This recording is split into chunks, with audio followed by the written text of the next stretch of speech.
هي ديّة بقى أحلى تحلية في الجو الحر اللي إحنا فيه دوّة كده، حاجة كده تستاهل بُقِّك، ما يختلفش عليها اتنين، زي ما أنتِ شايفة كده، مهما يحطّوا عليها أي إضافات من فوق الوش لازم نرجع للطعم الأساسي بتاعها.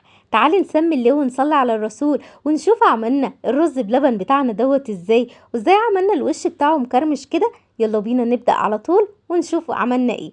أول حاجة طبعًا أنا محضّرة معايا كيلو من اللبن، اللي هو يعتبر لبن سايب من عند اللبّان، على فكرة هيكون طعمه أحلى بكتير من اللبن المُعلّب.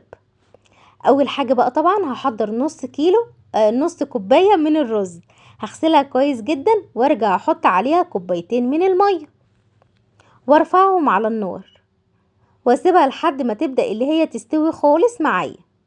طبعًا الرز هيشرب المَيّة في الوقت دوّة كده، خلاص كان فاضل شوية مَيّة صغيّرين، بدأت اللي أنا أقلّبهم مع بعض.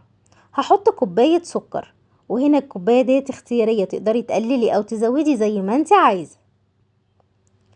هاسيب السكر على النار مع شوية المَيّة اللي هُم موجودين في الرز لحد ما السكر يدوب معايا. بعد كده هابدأ اللي أنا أنزل باللبن، اللبن لسه جايباه طازة من عند اللبّان.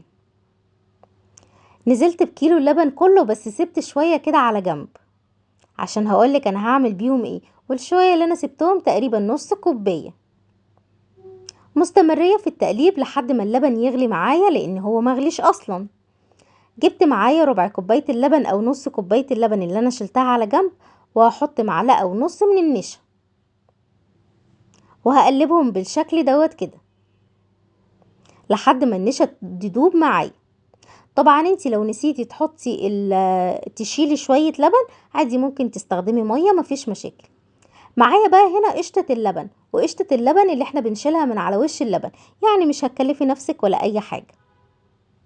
هتعملي كمية كبيرة جدًا من نُص كيلو لبن. شوفي من كيلو لبن، شوفي بقى عندكم اللبن بيتباع بكام، يعني مش هنسمع أرقام غريبة في طبق الرز بلبن اللي بيتباع حاليًا في أي محل، هتأكلي البيت كله.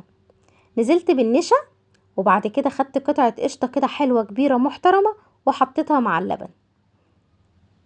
هافضل أقلب لحد ما القشطة تدوب معايا، وكمان النشا تترابط كده معايا والرز بلبن يتقل شوية. عايزة بقى تحطي أي إضافات من اللي احنا عارفينها من بدون ذكر أسامي أي حاجة براحتك خالص، بس مش عايزين الموضوع يبقى مكلف قوي وزيادة عن اللزوم.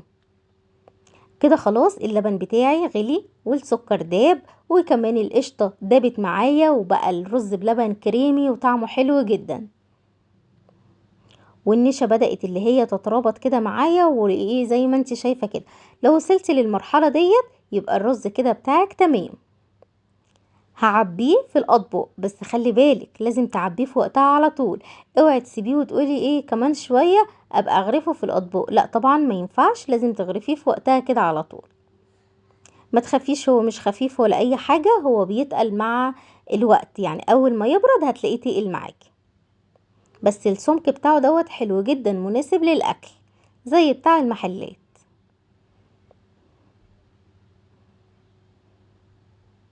خلاص كده خلص معايا. وطبعا هنا كنت سبته بره التلاجة حوالي 3 ساعات ودخلته التلاجة لحد ما سقع معايا. في الوقت دوت كنت لسه مخرجاه من التلاجة. طبعا بتغطيه بقى بستريتش راب كده، ولو عندك علب تكون بغطا هتكون